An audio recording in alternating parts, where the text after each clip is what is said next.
Together with North America, Europe is the world's most mature fleet region.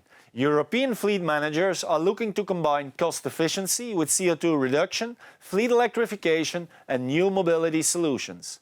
In a time slot of just 1 hour, our expert speakers will guide you to accelerate and innovate your vehicle fleet and mobility strategy across Europe.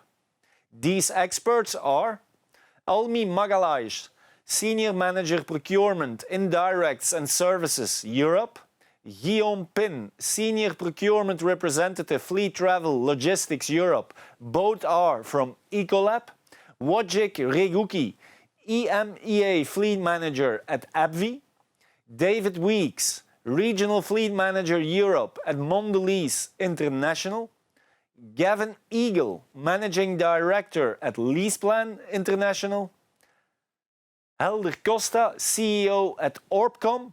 You see a great lineup, so enjoy this regional stream Europe.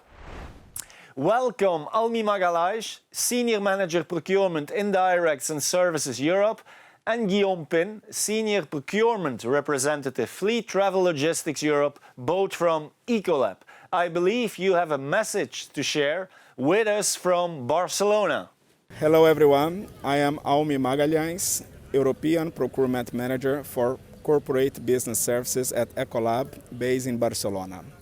Over the last 10 years, I'm involved in the international fleet management environment, and today, together with Guillaume Pin, Procurement Fleet Executive, we are responsible for around 5,000 cars over 29 countries in Europe.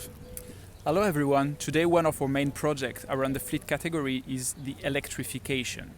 We recruited around 100 participants, volunteered for a pilot phase of 6 months all across Europe. And one of the main challenges we are facing today is basically the possibility to find out there in the market flexible rental contract of 6 months of the latest EV vehicles. I would be happy to listen from the market, the service provider, you guys the experts. What is your agenda to supply the market with such flexible short-term, mid-term offers? We wish you all a great Global Fleet Conference. Thank you very much, Almi Magalhaes and Guillaume Pin, for your insights and the beautiful view on the Sagrada Familia. Ladies and gentlemen, welcome. My name is Steven Schroefs. I'm the Editor-in-Chief of Global Fleet and Fleet Europe, and I have the pleasure to present to you today the state of the fleet market in Europe. In about 10 minutes' time, I will shed light about the organization of the fleet marketplace. And I would like to start with putting things quite simple.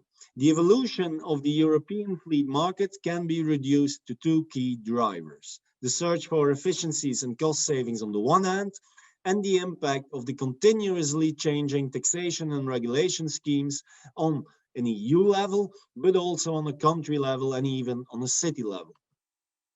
Now, Europe is known for having a combination of both a job need, a functional fleet, and also a benefit fleet.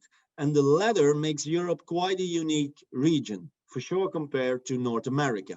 The concept of car as a benefit came to life at the end of the 70s, as you see on your screen.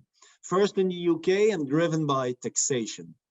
The taxation on company cars was less than the taxation on salary. Therefore, it made perfect sense for both the employer and the employee to opt for a company car. And the growth of vehicles in these companies, combined with the awareness that a company car is an attractive employee benefit, gave multinational companies also the idea to expand the principle across other markets in Europe, and more specifically in Western Europe, as you see on the screen. This trend has only accumulated throughout the 90s, where international fleet management came into place. Rather than managing country by country, European fleets were consolidated and the position of the European fleet manager was created. And as these multinational companies didn't have the exact knowledge, nor the resources or the time to manage a very big fleet, and they didn't want to focus on something that was not really a core business for the company, outsourced fleet management emerged. with full service or operational leasing, and I will come back on that later, being the preferred funding method for multinational companies in Europe. Let's now look at the vehicle fleet market.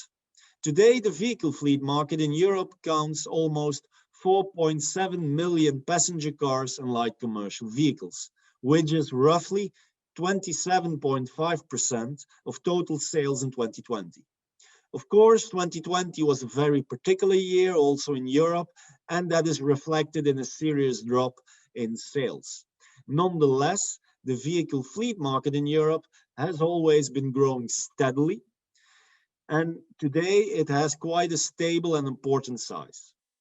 And if you compare the European fleet market with about 10 years ago, then it has even doubled in size. And the biggest fleet markets, probably no surprise, are also the biggest economies. Germany being number one, UK number two, followed by France, Italy, and Spain. But also Belgium, a smaller country, is still a very attractive fleet management and lease market because of its company car taxation scheme. And Poland, a growing economy in Central Europe, has become an important vehicle fleet market as well. Now, the strong benefit car market also implies a user-chooser concept where the driver has certain liberty of choice, and that brings a variety of car brands and models. But there are some trends. Europeans, as you can see on the screen, love European brands. We see a very strong performance overall of the brands of the Volkswagen Group, but also Renault, and for example, the new Constellation, Stellantis, with the brands of PSA and FCA Group, have a very solid fleet presence across Europe. Model-wise, there has been a recent shift from sedan, but also hatchback, to SUV models, as they are, of course, a perfect fit both for professional and personal travel. And today, almost 1 in 3 fleet cars across Europe is an SUV model. Powertrain-wise, Europeans have always loved diesel technology, and coincidentally, European OEMs have always been the front runners of that diesel technology, while the European Union has steered car taxation around CO2 emission targets, with more than 20 EU countries today having CO2 as a key parameter in their company car taxation scheme. And as you know, CO2 is more in favor for diesel technology than it is for petrol technology. But times are, of course, changing also in Europe. We see that there is an interesting growth also in fleet performance from some challengers. Challengers like Tesla, Hyundai, Kia, and most recently Polestar, driven by their electric vehicle performance. Indeed, EV is a very important trend in Europe, also a trend that answers the changes in company car taxation schemes that more and more countries are now putting in place, and also a trend that reflects the willingness and the awareness of companies, their fleet managers, and their workforce and employees around climate change and sustainability. Last year, BEV fleet sales doubled and sales of plug-in hybrids even quadrupled. And you see the important drop of ICE vehicle sales in fleet. The consequence is that in 2019, there was 1 EV sold for every 39 ICE cars. In 2020, this was already 1 EV for 12 ICE cars.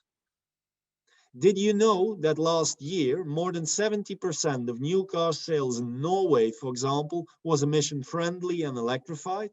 In Germany, it was almost 15%, and in France, 11%. So you clearly see a trend towards electrification in Europe. And that trend is here to stay and will only accelerate in the upcoming years, with more and more multinational companies aiming for zero-emission operations. And in addition, more and more governments and cities, about 300 already in Europe, having low emission zones in place and applying quite severe restrictions for other than zero mobility. Now, let's take a look at the way these vehicles are funded and financed. As mentioned before, operational leasing or full service leasing is the preferred funding method for most multinational companies in Europe. In fact, full service leasing counts for about 45 to 48% of corporate sales in Europe.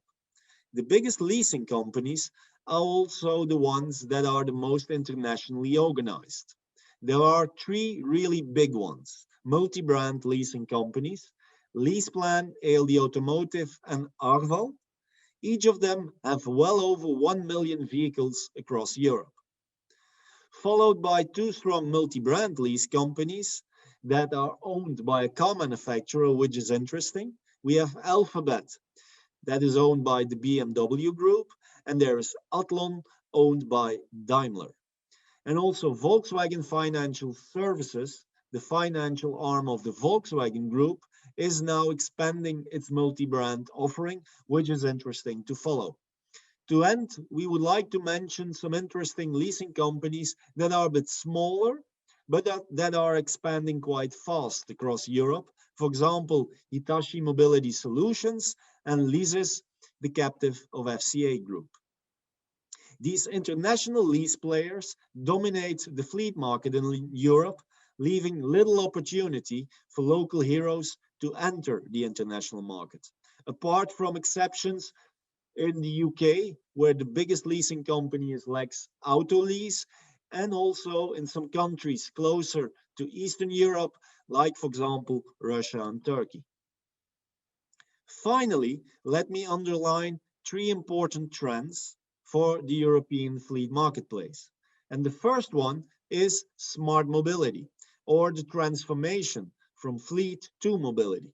Because of zero emission targets, new regulation and taxation, the concept of working from home, and the changing consumer behavior in favor of usership instead of ownership, the emergence of mobility solutions that respond to the demand for flexible mobility is really accelerating. Flexibility both in the product, but also in the contract. And even if many of these solutions are still locally offered, and even if they are still in their infancy, it's clear that the younger generation and the younger workforce is open to experience shared mobility, micro-mobility, two-wheel mobility, and e-mobility in a way that it's also incorporated in a mobility budget, so that there is certain flexibility to choose that mobility solution that fits their purpose. So the European fleet manager is becoming a mobility manager with a car policy that evolves to an inclusive and more hybrid mobility program with a focus on employee well-being.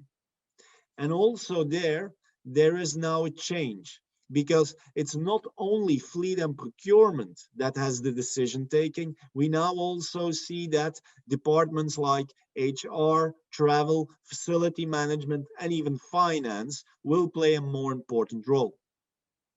And to manage smart and electric mobility and to give access to flexible forms of mobility, connectivity is crucial. And this is the third trend of the decade in Europe: connectivity. Connected technology allows the access and usage of more mobility options, and it also facilitates a better management as it contributes to the operational, the tactical, and strategic efficiency of fleet and mobility management.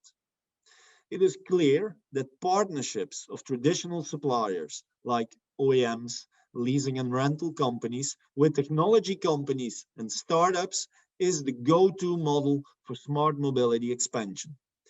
And it's obvious that the fleet manager in Europe will evolve to a fleet and mobility data manager. Thank you very much. Thank you for your attention. I hope that you liked this presentation and of course enjoy the rest of the regional stream on Europe. And more information about the European fleet marketplace can be found on our website, fleeteurope.com. Thank you very much. Europe seems a solid, consistent and uniform fleet market. In a way it is, but if you look behind the surface, you will see that Europe is a puzzle of various countries with different level of maturity and different taxation schemes. Therefore, securing local stakeholder alignment is crucial and will help you to control fleet costs and to achieve also your goals. In this case study presentation, Wojciech Riguki, Emea Fleet Manager at AbbVie, will guide you through the building blocks of his strategy to match TCO efficiency with stakeholder engagement and driver satisfaction. Good afternoon, good morning, everyone. First of all, I would like to thank for the opportunity to present our AbbVie Fleet program. I have prepared a few points which should give you the overview of how our fleet program has been built and how it is executed on the local level. Let me introduce myself. My name is Wojciech Regucki. I'm an Emea Fleet Manager at AbbVie. I'm 38 years old, husband and father of little boy Maciej. I live in Krakow, in Poland. I joined AbbVie in June 2014, and since then I'm part of the Fleet Center of Excellence organization in charge of Emea region. Prior AbbVie, I was part of British company Tesco, and I was responsible for the fleet in Central Eastern Europe and Turkey. So a few words about AbbVie. AbbVie is an American biopharmaceutical company with HQ located in North Chicago, with a long history in healthcare dating back to 1888 with company Abbott. In 2013, there was a separation from Abbott company and new company was launched as AbbVie. In May 2020, we have acquired Allergan company, known as a Botox producer. We are present in more than 70 countries and employ around 50,000 employees. With our treatments, we reach out to around 50 million patients every year, and you can see that we have our company cars in more than 50 countries, and we manage more than 16,000 vehicles globally. Fleet is managed by the Fleet Center of Excellence, which resides within finance organization and was established in 2014 as a special department dedicated to set up the fleet strategy and execute the strategy on the affiliate level. Of course, sharing best practices with countries and supporting all affiliates with managing fleet. A quick look at the summary where we are present with our company cars. So you can see that 50% of our fleet we have in North America.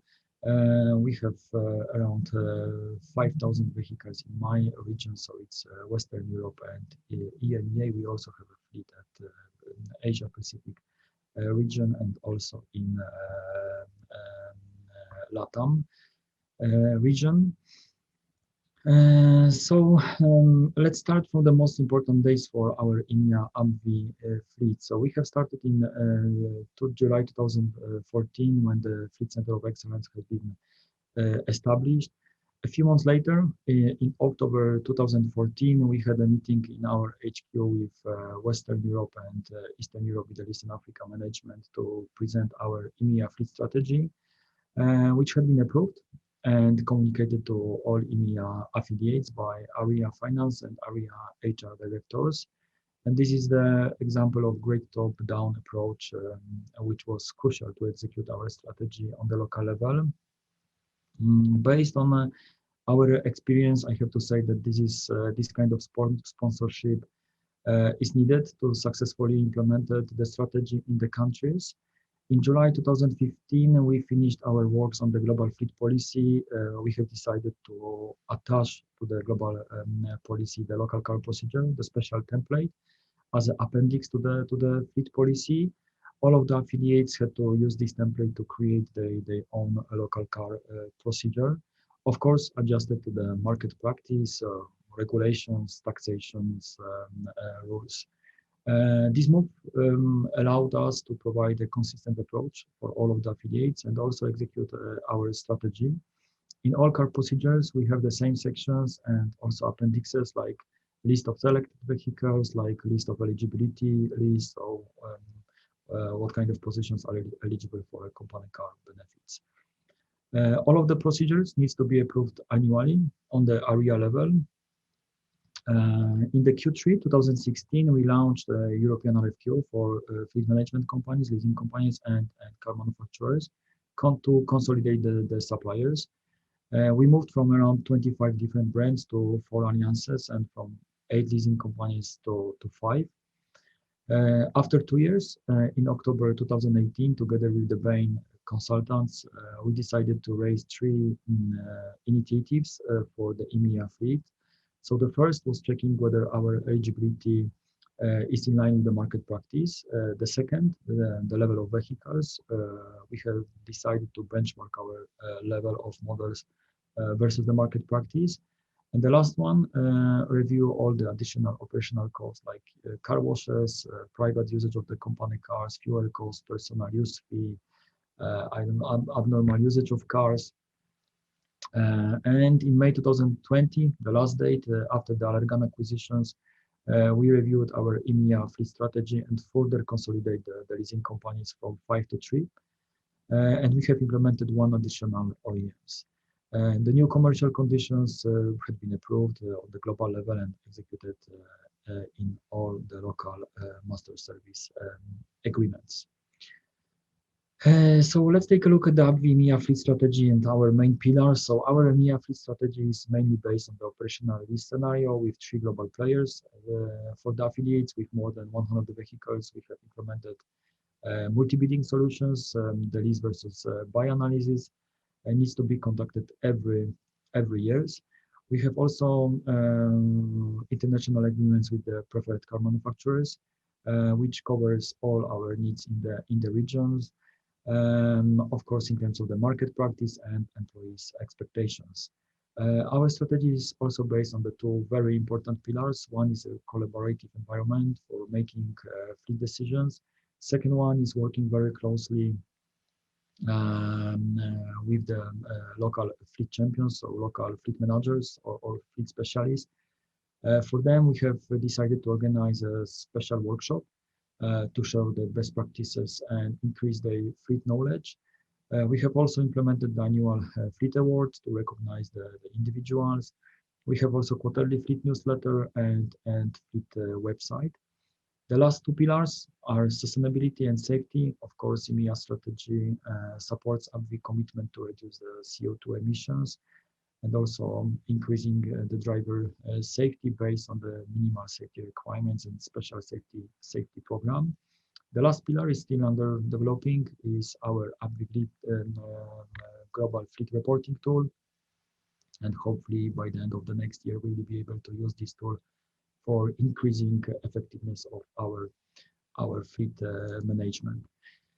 I would like to also share with you where we now and what we are going to do with our fleet. So as you know from previous slides, in 2014 and 2015, we did not have any fleet program in place. So no consistency among countries, a lot of different brands without any international agreements, no buy versus lease analysis. Our car procedures have been defined and approved on the local level. Now we have a very major fleet program, which is supported by the leadership team.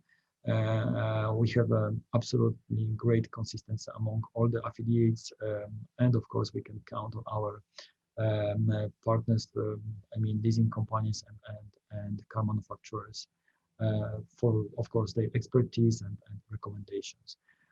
Probably you will not be surprised by our future plans. So it's focused on mobility and further fleet electrifications.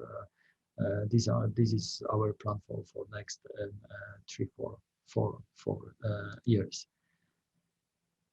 So now let's take a look at our main achievements. So first is eligibility review. So the project together with the Total Rewards HR team, we reviewed all the market, Emea affiliates, whether our eligibility for the company cars are in line with the market practice. We also reviewed the amount of allowances. So the outcome is more than 300 allowances have been eliminated to 260 changes in the eligibility. 80 employees are eligible for the new allowances amount. And together with the eligibility analysis, we analyzed the level of vehicles which we provided for our employees versus the market practice. So in all Emea affiliates, the level of fleet had been adjusted to the market. For this exercise, we have used the Willis Towers Watson and Mercer surveys dedicated to the pharma industry. And the third achievement is mentioned earlier in stakeholders and engagement. The last is supplier consolidations and being conscious of time. In the next slide, I would like to share with you the details of two, and I hope you will find them interesting. Here you can see the outcome of the benchmarking analysis. So this is only the example. However, we'll give you the idea how we check whether our company cars are in line with the market practice. We use for the comparison the purchase price of the car amount without any discounts and with VAT.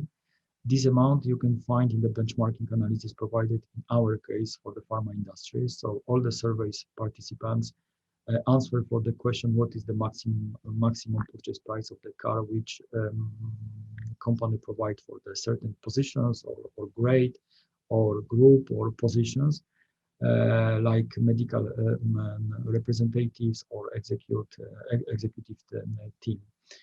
We compare our fleet to the median and 75th percentile to have an overview where we are and where is the market practice. In this example, you can see that the company cars are between median and 75th percentile.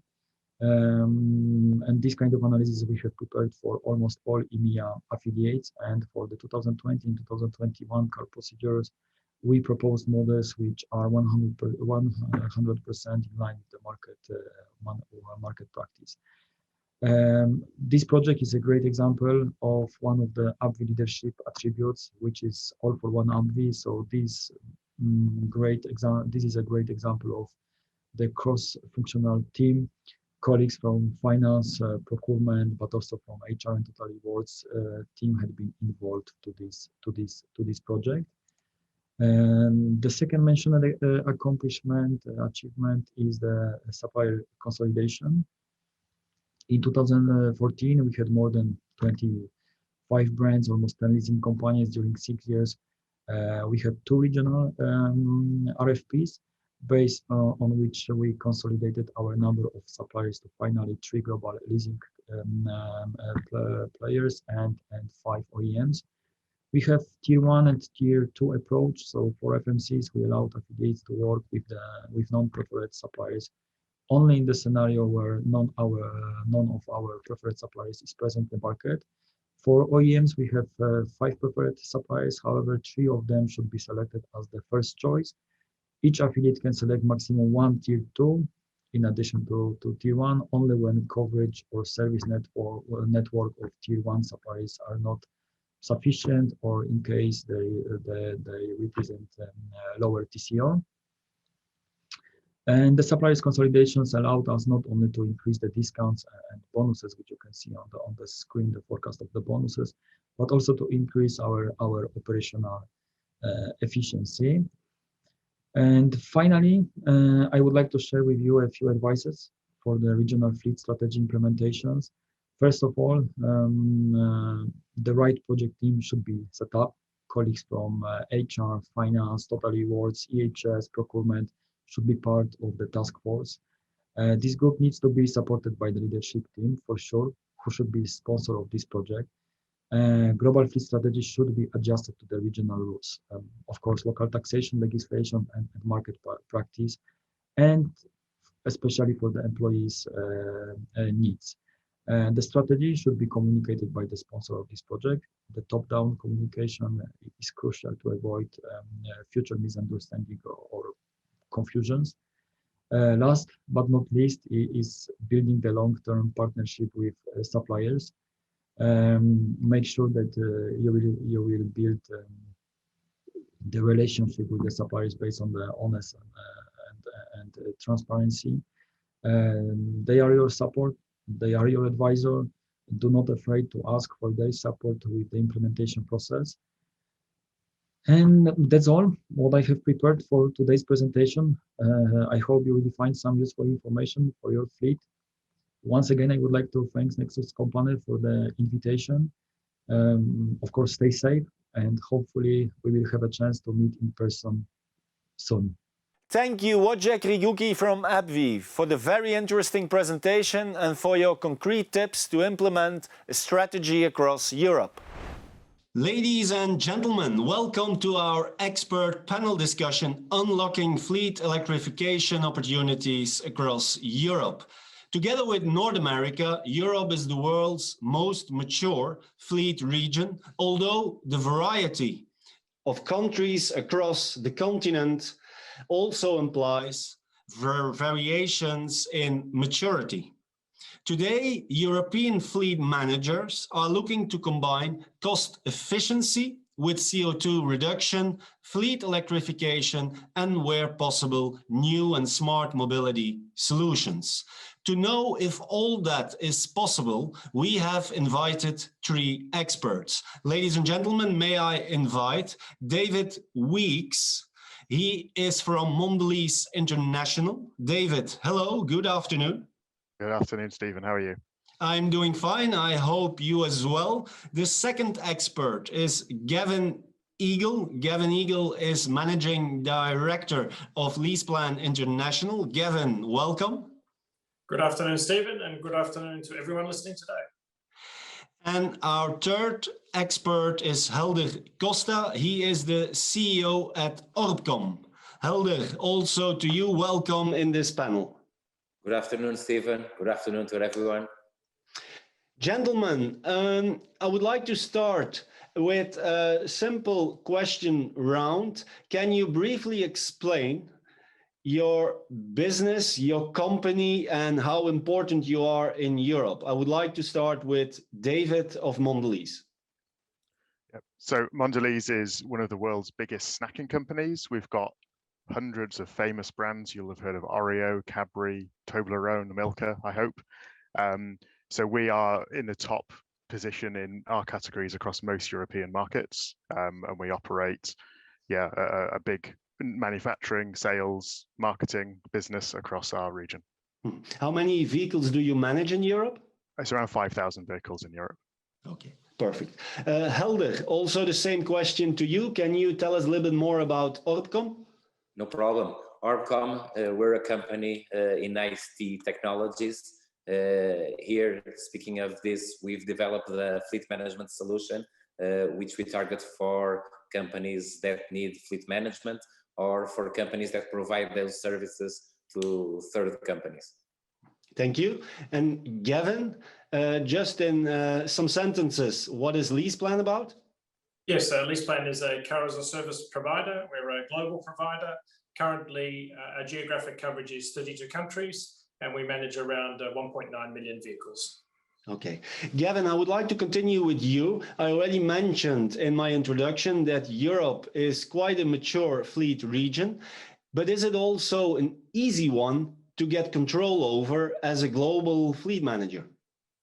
Obviously, the audience we have today listening are global and international fleet managers and mobility managers as well. So in that segment, we definitely see, obviously, it is a very mature market. If you pull the lens back for a moment and you look at the inclusion of the SME and the private segment, of course, the fleet management and leasing market still has material growth opportunities in Europe. So we still obviously see very much large material growth opportunities in the market itself. Talking about the complications of the market, you mentioned electrification before. We've just recently, LeasePlan published its third EV Readiness Index. And I think one of the key challenges that we see is many of our clients are pushing for a net zero emission rollout. And we see a large disparity in the EV readiness between Western Europe and Eastern Europe. So you can imagine for a fleet manager or a mobility manager at an international level, looking to roll out a program, particularly in a harmonized manner, that can create quite some challenges. Okay, I will come back later on about the topic of fleet electrification. Would now like to continue with David. David, we know, of course, that Europe is a puzzle of countries. What makes it for you as a European fleet manager at Mondelez a challenging region? So yeah, I think fleet is mature, yes. It's also very entrenched in people's emotions and perceptions. So you can't just do a simple change. We've got, obviously, so I look after 33 countries. That's 33 different cultural interpretations and so on. So, you know, you have to involve your HR colleagues, your union or work council. You have to consider suitability for the roles, the geography of the country. So it is complicated. And the way I do that personally is through a network, through communication, collaboration, expertise, and clearly working with facts, not emotions, focusing on the data and the facts to try and get through that muddle. Helder, with Orbcom, you are also serving many multinational companies. What are for you the main challenges that you are seeing with those multinational companies when they are dealing with fleet management across Europe? Well, there's always the different taxation that they have between countries. So in some countries, the TCO is calculated in one way, in other countries in another way, depending on tax and other things. So fleet management solutions have to take all that into consideration and interconnect with different realities. But we also see the different changes between ICE engines and mobility and hybrid and electric, meaning that all these TCOs change the way they calculate, the way the vehicles behave and the way they are used also changes, and it's necessary a lot of information to gather this around. And we also see the usage and the way of usage with things like mobility as a service, in which people might have a vehicle or might have a pool of vehicles and then rent vehicles in the main cities, for example. All those calculations, all this management, we see this as the key figures for companies to adapt and to evolve. Okay. One of the things, of course, that European fleet managers are confronted with is reducing CO2 emissions and try to switch to electric vehicles, often steered by taxation and regulation. Gavin, we know that CO2 reduction and fleet electrification is on top of the agenda for many fleet managers, but does this mean that we can expect that ICE vehicles will become obsolete in the near future in Europe? I think the company car market is becoming more and more electric every year. So at LeasePlan a number of years ago, we had single-digit order intake for our electric vehicles. Last year, around 16%, and we expect that to grow this year. So the move towards electrification is undeniable and unstoppable. And I think that's been coupled now with the real strategic drive from our international customers to want to move towards net zero emissions. So that really is creating a very, very nice momentum in the market. As I mentioned before, the disparity in the EV readiness between markets, Western and Eastern Europe, that is one of the big challenges that we see on the horizon. And I think there's one call to make, is if you look at the charging infrastructure at the moment, the rollout of the charging infrastructure in Europe is not keeping pace with the rollout and uptake in demand of electric vehicles. And that's something that particularly our CEO, Tex, has been very strong in pushing with EU leaders and policymakers, that we really need to push that to support the electrification drive. One quick question to you, Gavin. We know that LeasePlan is committed to the EV 100 initiative. That means that by 2030, you are going to electrify the complete fleet of LeasePlan of all your customers. How are you going to do that in those countries that today are perhaps not yet ready for EV in terms of infrastructure and so on? Yeah, look, I think that's a fantastic question. As I said before, as you mentioned at the beginning, there is a disparity in the fiscal incentives and the infrastructure readiness in those markets. So really, obviously, we have a number of markets where things are moving at a very, very fast pace. You know those, they're the Norways, the Netherlands. These markets, we see a fantastic uptake in terms of electric vehicles. I agree with you. The real challenge is going to be in those other markets. I think where probably the fiscal support either at a national level is not there or the infrastructure. And that really is where we're calling on policymakers now to assist us. We see a real desire from our clients to want to electrify their fleet, and of course, and we're there to support them. But of course, we also need, from a regulatory, a fiscal, and an infrastructure perspective, we also need support. So everyone needs to work together to make that a success. Let's move to David. David, you are a fleet manager. You have a responsibility in Europe. How many electric vehicles, hybrid vehicles, plug-in hybrid vehicles do you already have in your fleet in Europe? So in total, probably around 100, 150. I think we echo what Gavin said in terms of orders and interest. I think what we've seen in recent months is, should we say, more mainstream electric vehicles coming on a price point that's more suited to our company. And we've seen big demand. So as soon as those vehicles are available, we see drivers coming to me asking for them. So it's growing. It's small, but it's growing and growing fast, which is fantastic to see. And would you like to drive it faster than you can today? I think so, yeah, I would. It's a real challenge because I think I'm a big EV advocate myself. And I think you need to get the guys behind the wheel, the drivers understanding how it works. I think the perception's still a little bit far behind, even in advanced countries. So I'd really like to accelerate it more, but it's a big program for driver education to really see and feel it. And you can't just give them an EV for a few hours. They have to live with it for a couple of weeks to show that it works. Yeah. Helder, if you go electric as a fleet, what would be your recommendation to start in terms of policy, in terms of the countries? Okay, in terms of policy, basically to go electric on the fleet, you should start by looking into the profile of your users' usage and see which ones don't need to do very big trips, because that will allow you to have a more acceptance.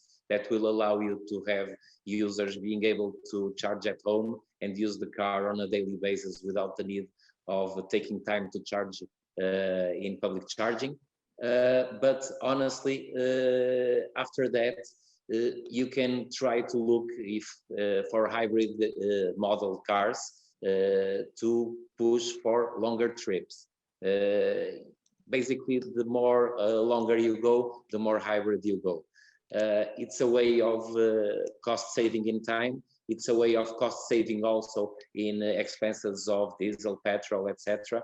And it's a way of having more acceptance because users need that acceptance and that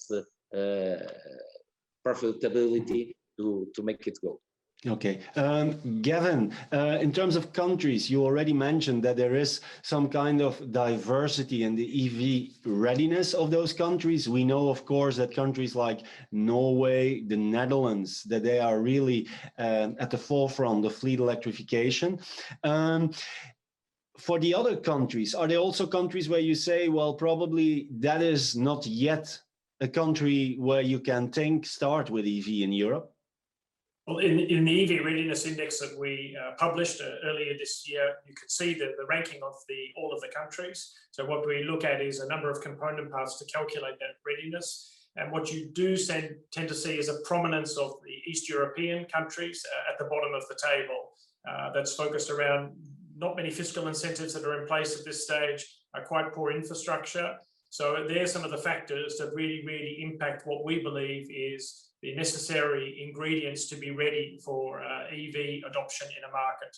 So I welcome anyone to have a look at it. It's available on our website, but it really does give a clear overview of why we believe each of those countries. But if you were to ask me at a high level, Western Europe, far more ready probably than Eastern Europe at this stage.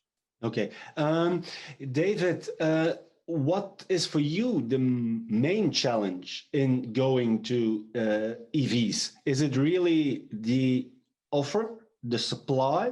Is it the behavioral change that is needed with your employees? Is it something else? I think if you asked me 1 year ago, it was cost. that isn't the issue anymore. And even in some of the countries that, should we say, and we do use the lease plan readiness index, is really useful, that are not ready, the costing works. The issue I find is the usage occasions and the charging infrastructure. So I think echoing what Gavin has said is, even if the total cost works, if you can't charge the car beyond your home, it doesn't work for the driver. So it really is mapping those usage cases.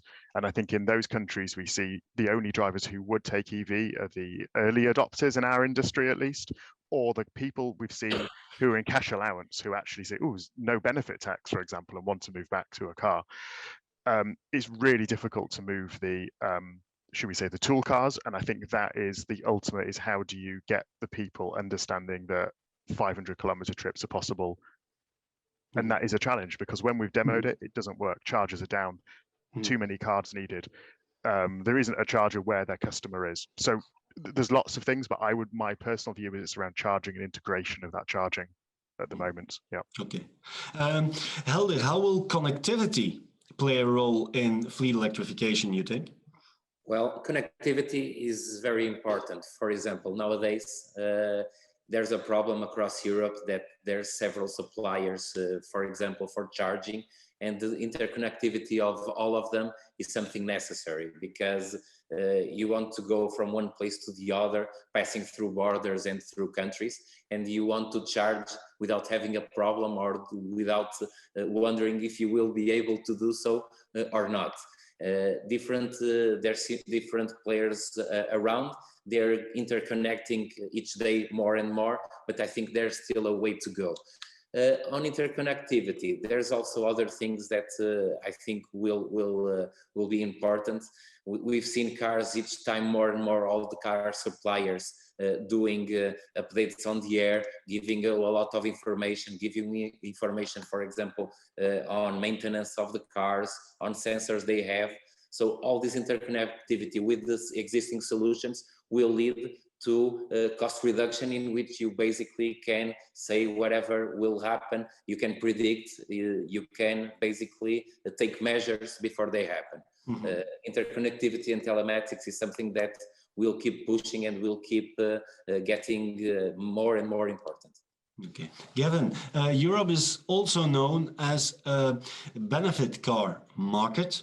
Will working from home have an impact on the company car as a concept, the contracts that are in place, and the developments of new mobility solutions, you think?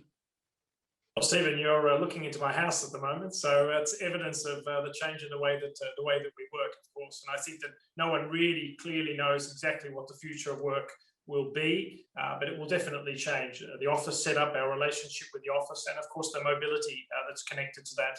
What we see at the moment is the demand for company cars continues to increase. That's what we definitely see. But the key point that we are noting more and more, and that was late last year and into this year, is our customers are asking us now to integrate flexibility into our product offering. And that's totally understandable, given the fact that at a personal level for all of us and at a business level, there is so much uncertainty. And I think everyone just wants that ability and that flexibility there, so they can plan their mobility with greater alliance to what their need is and the demand is. David, what is your opinion about flexibility and new mobility? What kind of flexibility and mobility would you like to add to the company car? Yeah, I really do see the benefit personally. I think I have a bit of a challenge internally around seeing it. You know, you said Europe is a benefit car market. The car's king. Trying to persuade someone that they want to release their car to do something different is a bit of a journey. I see it being an opportunity where we're based in major cities, which isn't all of our head office locations, but where we're in a big city, where we have people doing low mileage who actually have no real need for a car beyond driving to a certain one location and back.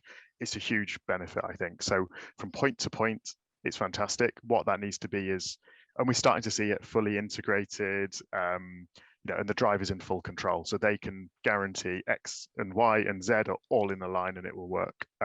So I think when that happens, it's great. I have the vision of the day I can click a button and a car arrives at my front door and that will take me to my destinations. Great. Personally, I've given up my car. I don't have a car at the moment because I don't drive anywhere, but I still need a car 1-2 days a week. So I think that's kind of the more and more cases, like Gavin said, we're at home. So we're going to have people who are at home and need to get to the office for 1 day a week. So actually, that kind of integration is really important. Yeah. Okay. Do you plan, for example, to reduce the mileage of your company cars? I don't think we plan. I think we've seen it. We've seen a huge drop off in usage. Just that commuting kilometers are down. Okay. I think we'll see that in the long term. I think we'll see reduced days at the office, reduced kilometers, probably more long journeys. People may be tempted to take the car more on vacation. So I can see more personal long trips being made in a car to be in a bubble.